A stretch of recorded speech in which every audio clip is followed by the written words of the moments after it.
Mrs. Barclay, your tea? Do such a thing. Your tea, madam. David! Your tea, madam. You betrayed him! Mrs. Fenning, not debate. What's happened? What is it, child? Madam and the Colonel. Something awful's going on. I can't open the door. Here, let me try. Stop here, both of you. Mrs. Barclay? Mrs. Barclay, open the door!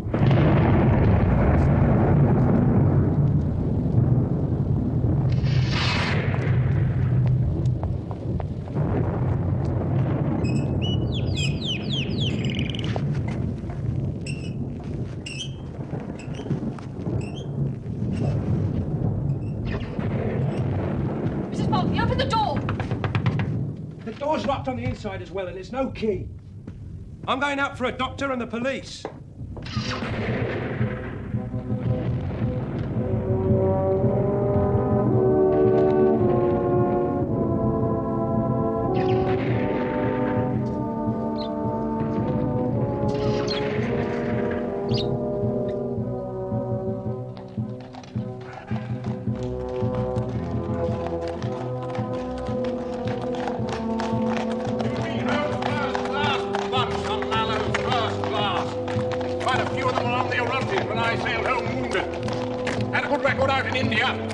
Did wonders during the mutiny. Sure you won't regret taking the case. Up, Sentry.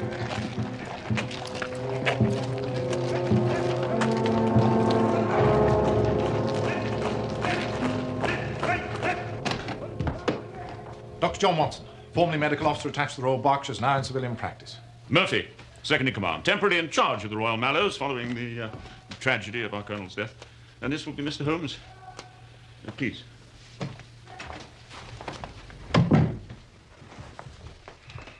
It's good of you to come so swiftly. Not at all. I've explained to Holmes how concerned you must be about the possibility of a scandal. Thank you. The honor of the regiment is in my care. And yet, the newspapers' reports suggest that a scandal is inevitable. Well, surely not. I've done my utmost to make sure that reporters were kept as far away as possible. Exactly, and that is what has made them suspicious. They scent a mystery. That much is clear from the little they have been able to say. Well, surely it would be wrong to repeat, to draw attention to... Quite. You see how much we need your help, Mr. Holmes.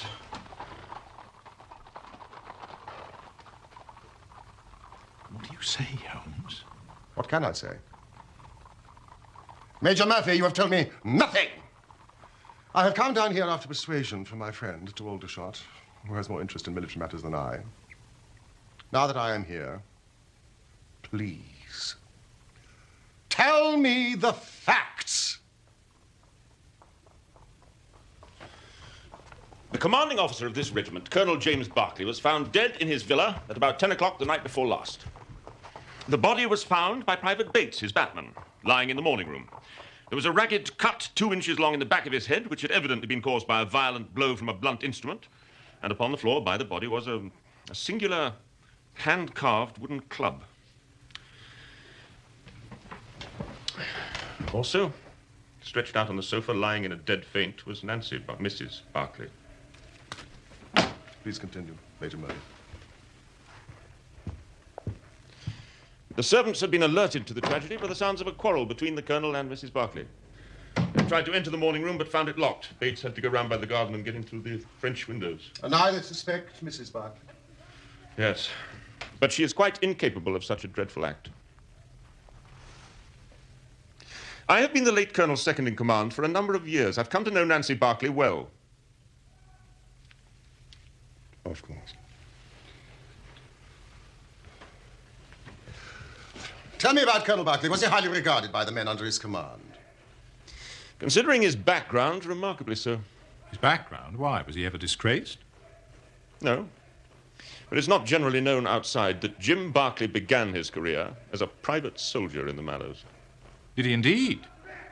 From private soldier to commanding officer in the same regiment. That's a rare achievement. It was his gallantry in the Indian Mutiny that got him his commission. And then quite rapid promotion over the years. More rapid than mine, for instance. Impressive. And I suppose the unfortunate Mrs. Barclay's in custody? No. Not exactly, no. She's in hospital being looked after, with a police constable standing by. Nancy Barclay is a handsome woman now. But you should have seen her as a young girl in India 30 years ago. She was a daughter of the regiment.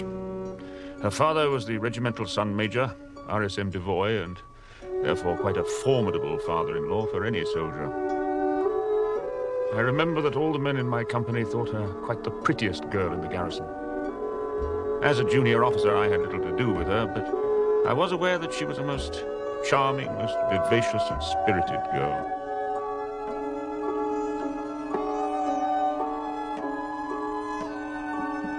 It was quite understandable that Barclay was not the only man in the regiment who sought her hand. But in the end, he was the one she chose.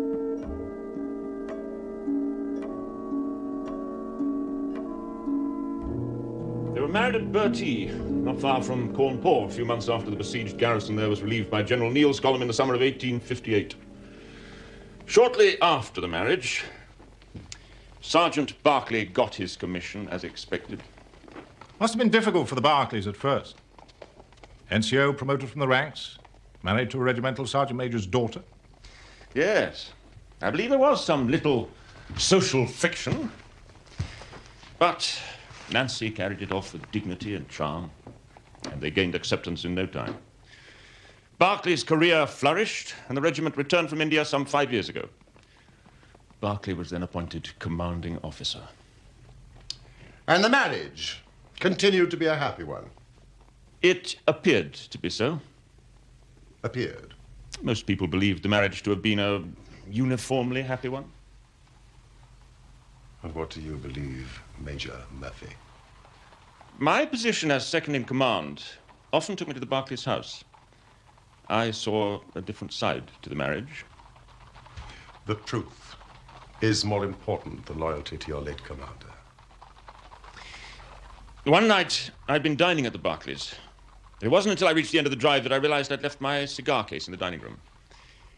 I went back. The front door was still open. Jane, the maid, was in the hall. I'm glad you're still here. I've left my cigar case on the table. I think the Colonel and Mrs. Barclay have gone to bed, sir. Oh, for goodness sake, James! Confess that! Who is it? Who? Let go of me! You are hurting me! Tell me you love me, then. Me and nobody else. Do you hear? Do you hear me? Oh, would I have married you if I didn't? I don't know. Sometimes I wonder.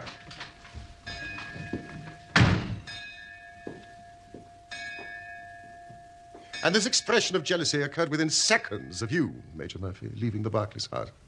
Tell me about the Colonel. Was he a violent man in any way? On occasion. He could be most vindictive towards young subalterns. But he'd clawed his way to the top. You need to be ruthless to do that.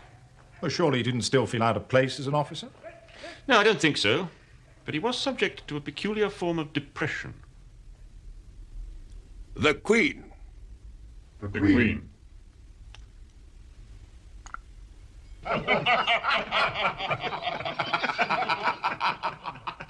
Sometimes, when we were discussing old campaigns, Crimea, Mutiny, Afghan War, the smile would often be struck from his mouth as if by some invisible hand.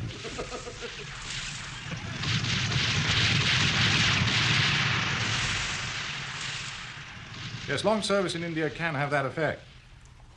I saw that when I was in the Berkshires. You mentioned a carved wooden club found by the body. One of the Colonel's Indian souvenirs. I believe the servants deny ever having seen this club before. Certainly I've never seen it on any of my visits. It was quite long. And the police, I suppose, have retained it for examination. Yes.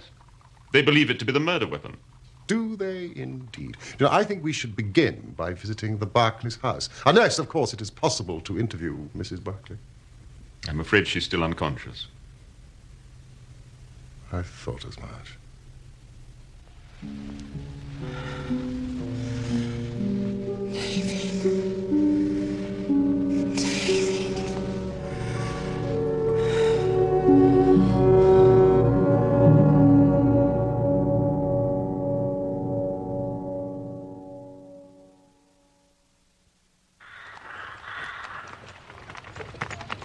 What a beautiful morning. Holmes, suppose Mrs. Barclay had a lover and the Colonel had found out. Major Murphy seems to have been rather close to her. You know, mild adultery has always been commonplace among officers and their wives serving in hot climates. Thank you, Watson, for educating me in military morality. If there had been anything between Major Murphy and Mrs. Barclay, would he have related the incident of this forgotten cigar case?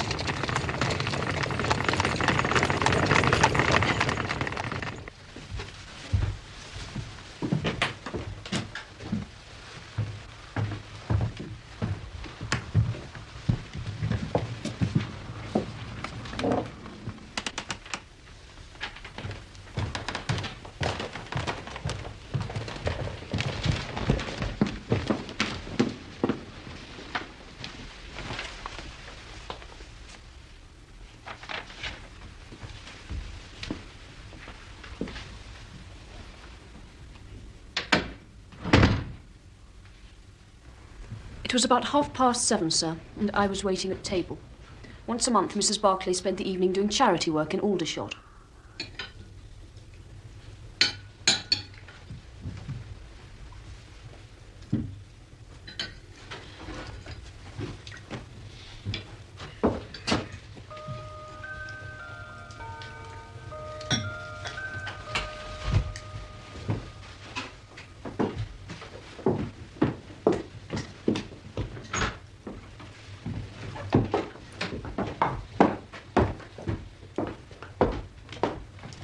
Where are you off to in such a hurry? Well, the distribution of old clothing starts at 8 o'clock. And I promised Anne Morrison I'll be at the Mission Hall on time. Well, if you want to catch some filthy disease from a lot of flea-ridden down and outs, I suppose that's your affair. I believe in putting back into life as much as one gets out of it. We've been fortunate with our lot. Others haven't been so lucky. Don't be late back. Of course not.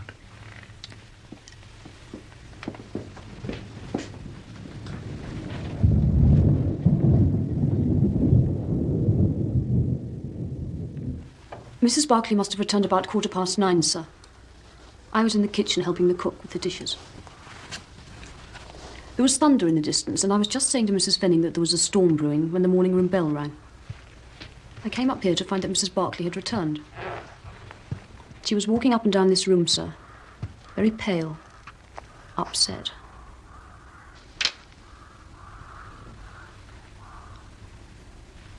She looked awful, sir. You rang, madam? Yes, Jane. Bring me some tea, will you? Of course, madam.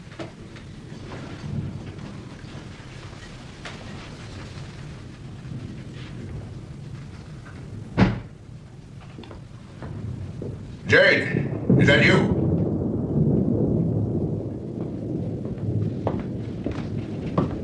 Yes, sir? Did I hear Mrs. Barclay come in? Yes, sir, she's in the morning room. The morning room. Yes, sir, I'm just about to take her a pot of tea. Tea? What does she want tea for at this hour?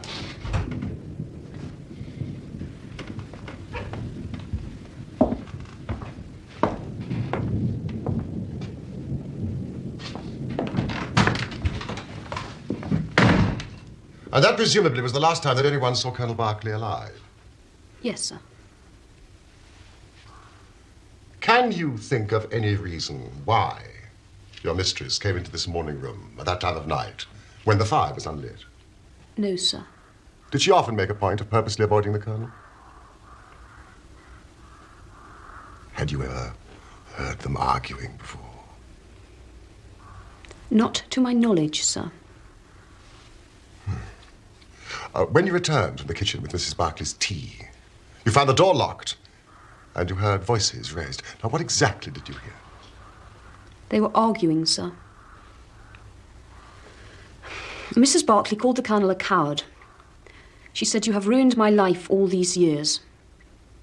Mrs. Barclay shouted the name David. She said it twice. David? Could you swear to that? It was perfectly clear, sir.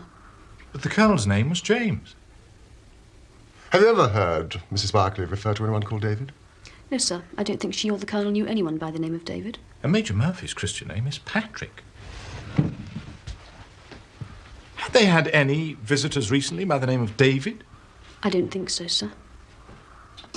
The club that was found by Colonel Barclay's body, had you seen it before? No, sir. The Colonel had several trophies from India, but nothing like that club. Are you sure of that, Miss Stewart? Yes, sir. I don't know where it came from. Thank you, that is all. No, there is just one last thing. Major Murphy once left his cigar case here. Did you manage to find it? Yes, sir.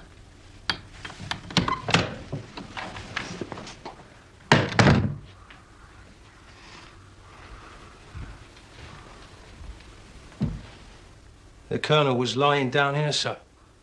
With his head by the fender? Yes, sir. You can see the mark of the blood still. But the most frightening thing of all, sir, was his face. His face? When I rolled him over, I almost fainted away to look upon it.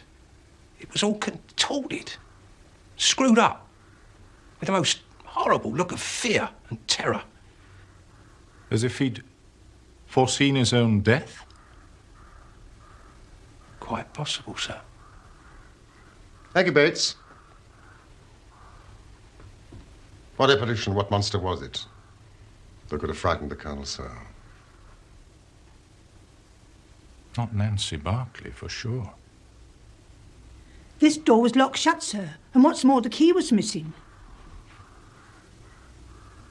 Missing? Yes, in the end we had to send for a locksmith to open it. You have made a thorough search for the key. We searched high and low. Mrs. Barclay hadn't got it, and it wasn't in the Colonel's pocket, sir. Thank you, Mrs. Fanning.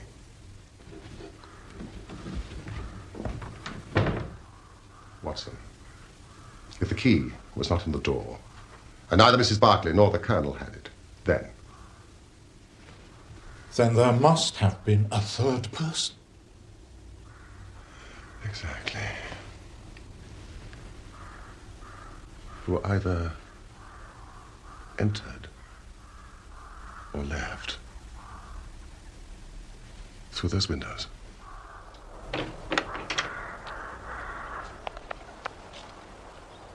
These are Bates's footprints. These are the footprints of someone else.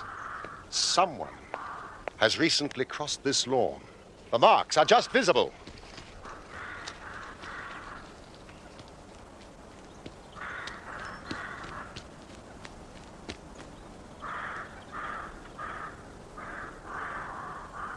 He entered and left through those windows, Watson. We're on the right scent.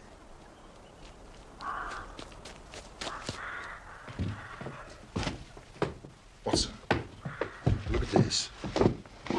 What is it? Our intruder had a somewhat unusual companion. It's a dog, isn't it? Somebody's dog. We ever heard of a dog running up a curtain? What about a cat then?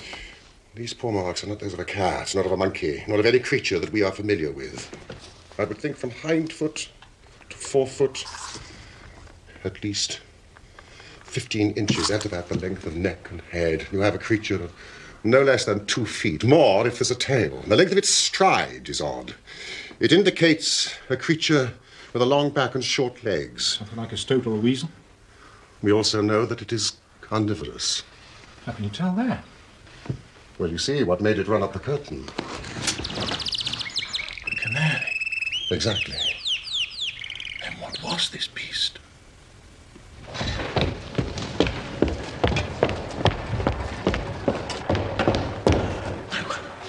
I can't. I cannot betray a friend. Please don't ask me to.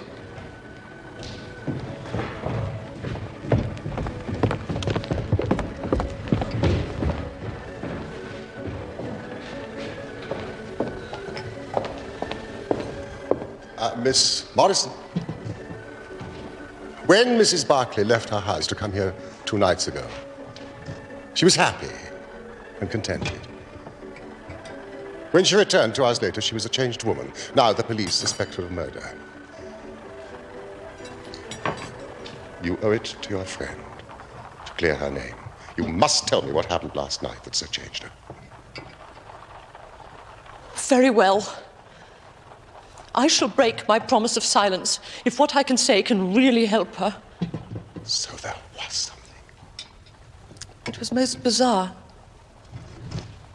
I should explain that we come across all sorts and conditions of men here. Yet the other night I saw the most extraordinary creature I have ever seen. Not only had he a crooked back, but he was lame and walked with his knees bent. His face was darkly tanned, crinkled and puckered like a withered apple. I thought to myself that truly there are some of us on this earth who are burdened with more than their fair share of misfortune. This vision was made more unusual by the oriental garb the man was wearing.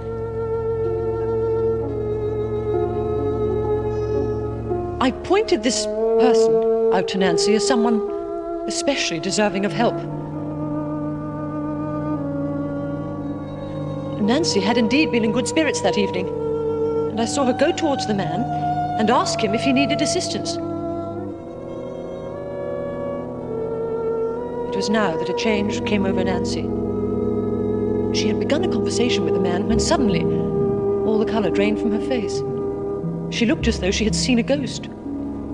The man, too, seemed to be strangely affected by the sight of her, and I saw him gesticulating wildly.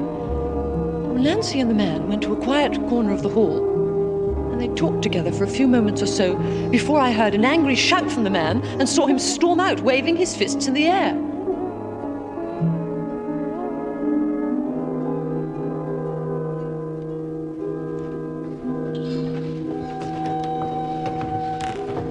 Nancy, what is it? Are you all right? Who was that poor creature? Oh, it's an old acquaintance of mine, fallen on hard times. Promise me, Annie, you won't say anything about this to anyone. Promise me! Of course I promise. If you so wish. And the identity of this man? I thought you might ask me that. Well, after this terrible happening, Nancy left. I naturally made a few inquiries among some of the regulars. Such an unusual-looking creature has, of course, attracted attention. It appears he is an old soldier recently back from India. And no one knows anything else about his background, except that he makes a living by entertaining the troops. Conjuring tricks, that kind of thing. And did you tell the police about him? Of course not. A promise is a promise. Yes, of course. Thank you, Miss Morrison.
That is our intruder's four-footed companion. It's a mongoose. I think we found our man.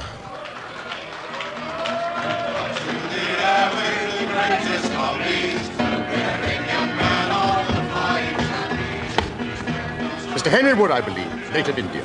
May I have a word? What about? The little matter of Colonel James Barclay's death.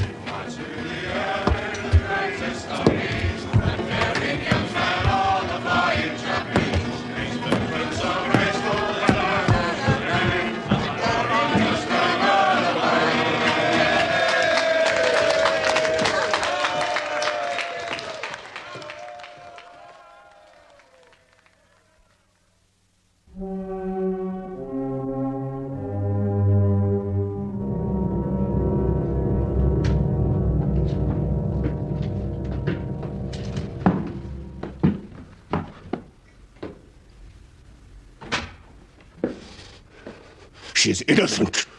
You can take my word for it. Then you are guilty. No, I am not guilty. Then who struck the colonel down? It was a just providence that killed him. His own guilty conscience. I think you'd better explain. God, if I had smashed his head in, as it was in my heart to do, he would have got only what he deserved from me. No, I never laid a hand on him. I was spared the trouble. I'll tell you my story. There is no cause for me to be ashamed of it.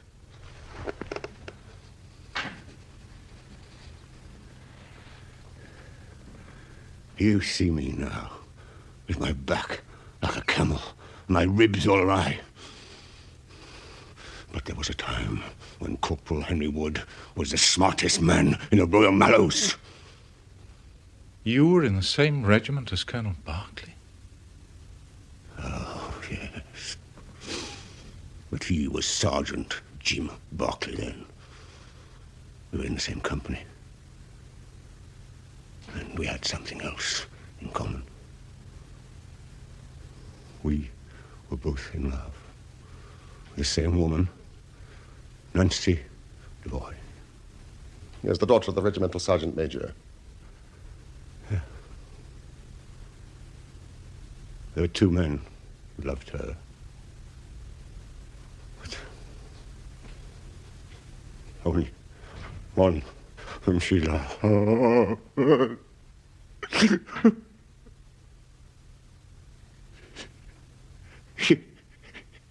You'll laugh when you look at this poor thing huddled in front of the fire and hear me say that it was for my good looks that Nancy loved me.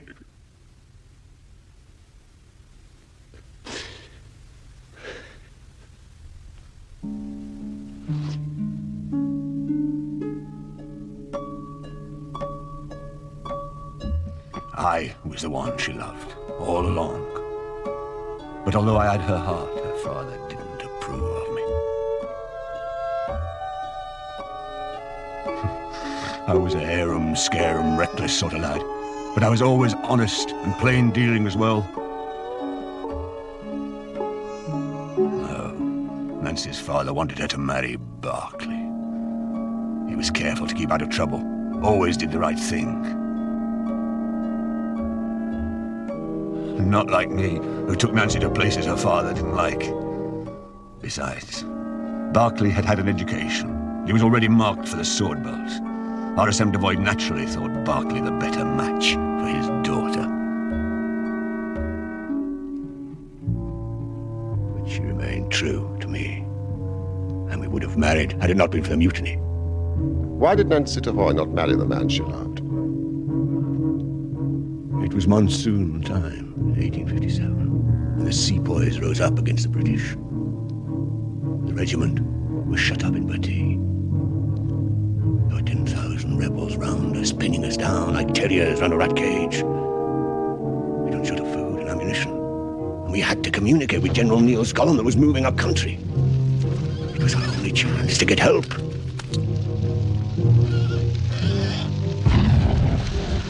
Our company commander had asked for a volunteer, a fit, strong soldier to slip out to the garrison at dead of night and make contact with the relief column out on the plain beyond.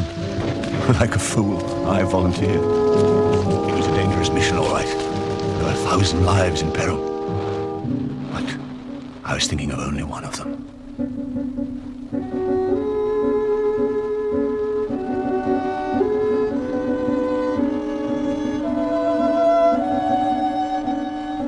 Nancy Devoy, the woman I loved, and the finest girl that ever had the breath of life between her lips.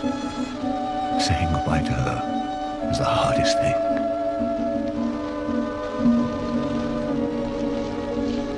As we exchanged mementos, I little thought that I was saying goodbye to her for 30 years. It was my rival for Nancy's hand that saw me off on my journey through the enemy lines that night. Sergeant Barclay. He said he knew the lie of the land around the garrison better than any other. While I volunteered to make the journey, Jim Barclay volunteered to advise me on the best route to take.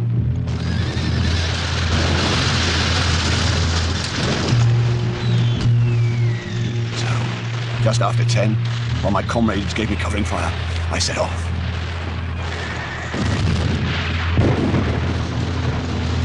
Barclay had told me to follow a stream which would lead to a gully. This, he said, was the safest way downhill. His directions were perfect, and soon I was wading through icy water that only the day before had been snow in the Himalayas.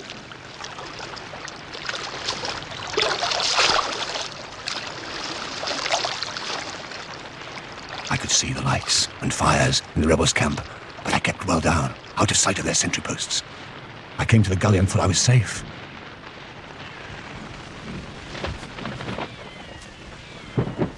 But then it happened. I was attacked. Something hard cracked down on my head. Then everything spun round. When I came to, I was trussed up like a chicken and hanging from a tree. My arms felt as though they were being wrenched out of their sockets. I didn't mind the pain, but I was sick at heart for having failed in my mission. What would be the fate of those I had been trying to save?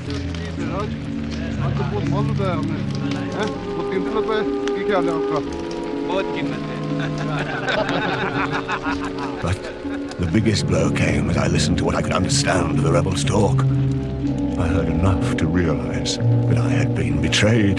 The very man who had shown me the way to take had betrayed me to the enemy.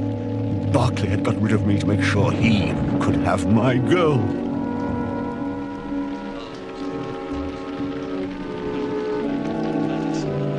Now, you know what James Barclay was capable of. Well, it turned out that General Neal's column was already on its way to relieve Bertie. The rebels were retreating. They dragged me away with them. I was tortured. Tried to escape. Was tortured again. It was to be many a long year before I saw another white face.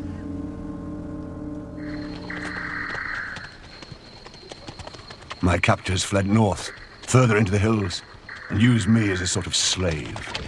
I was treated worse than a dog, and they damn near broke every bone in my body. Sometimes I'd wish they'd just killed me. But my thoughts of hatred and loathing for the man who destroyed my life kept me going. I dreamed of revenge on Barclay.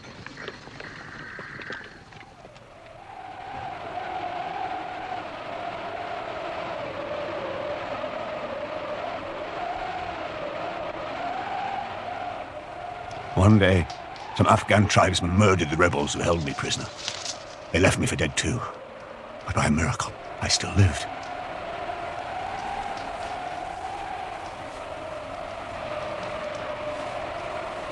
So, I had my revenge on my torturers. But Barclay was beyond my grasp. And what of Nancy? I had no means of knowing whether she was alive or dead. I wandered back to the Punjab and lived among the natives, picking up a living by the conjuring tricks I'd learned from the street magicians. What use was it for me, a wretched cripple, to get passage back by ship to England and make myself known to my comrades in the regiment? Even the desire to have my revenge on Jim Barclay didn't make me go. And why? I'll tell you straight. I preferred my Nancy and my old pals in the Royal Mallows to go on believing that Harry Wood died a hero's death, with a straight back, and see him crawling about the world, more like a chimpanzee than a human being. But you did return. And to Aldershot, where your old regiment was stationed. Why? I just wanted to see the old country once more before I died. I saved what I could. And eventually, I got a show.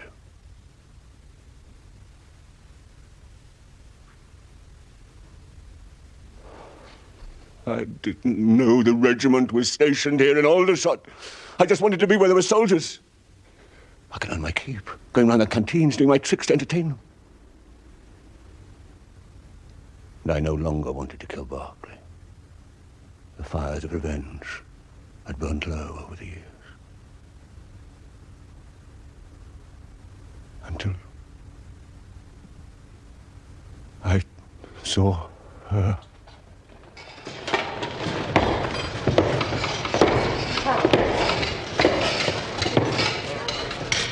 I thought I'd better get some English togs. I looked comical enough without wearing these foreign clothes the whole time. At first, I was more interested in finding a thick overcoat than looking at the charity ladies who were doling them out. Then, one of them came over. I recognized her at once. She'd hardly changed. Still beautiful. What's more amazing is she seemed to know me. Good evening. Can I help you? Have you been able to find anything that...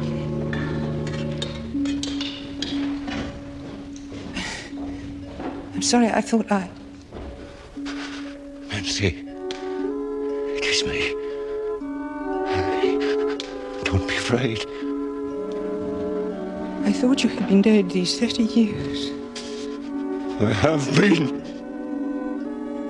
I swore you'd never seen me like this.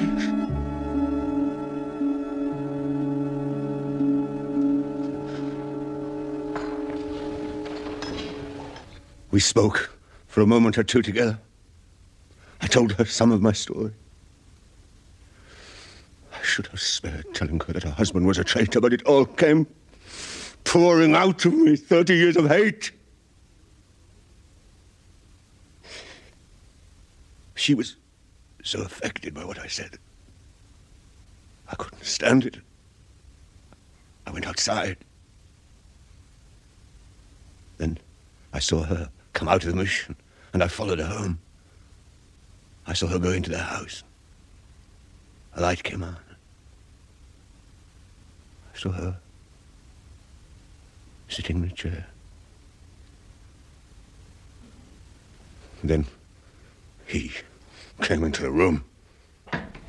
James, I have to talk to you. What are you looking back for? Don't be back late. No. I said, don't be back late. No, I have to get... You've been with someone. No, you have been with someone. Take the house before who is it? Who is it? You were the culprit, didn't you? You've ruined my life. All these years. All these years. Oh, how could you do such a thing? It was evil.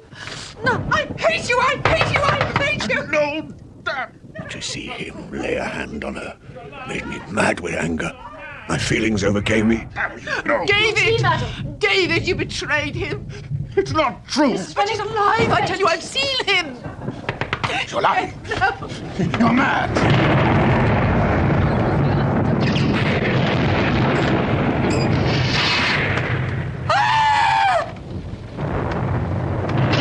He looked as I have never seen a man look. I read death on his face as plain as anything. The bare sight of me was like a bullet through his guilty heart. Mrs. Barclay? Mrs. Barclay, open the door! He smashed onto the fender, but he was dead before he fell.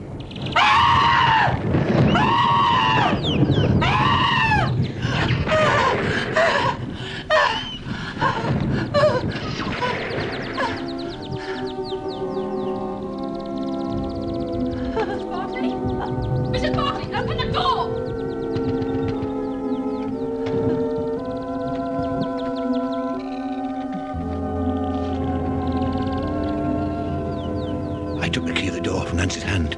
intending to open it and get help. I thought I'd better get away, for things might look black against me.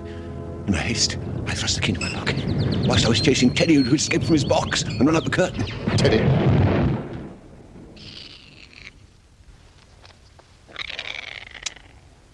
So the Colonel died before he struck his head on the fender. An apoplectic fit, brought on by shock. Mr. Werner. Provided the coroner reaches the same conclusion, Mrs. Barclay... Nancy. ...will be free.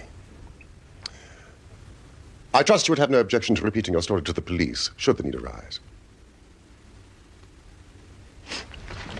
Mr. Holmes. How is Nancy? She's in hospital. I understand in time she should make a complete recovery. Thank God.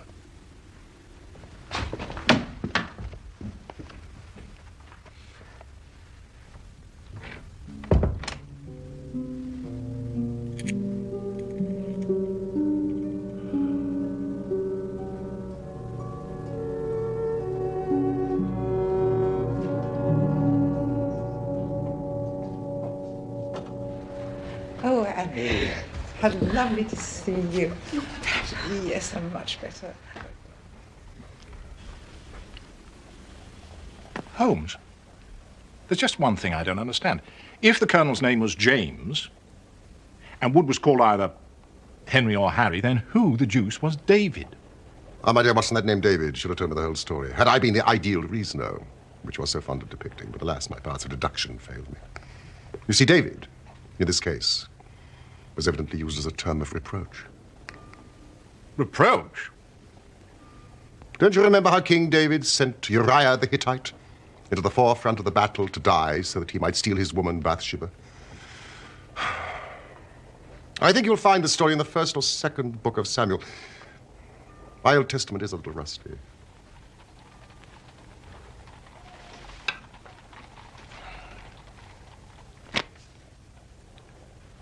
You're quite right, Holmes. Second book of Samuel. Chapter 11, verses 14 to 17. You appear to have looked it up yourself. Since we returned home from Aldershot. How did you know? You used this bill for our meal at Waterloo as a bookmarker, did you not? Excellent, Watson. Elementary, my dear Holmes.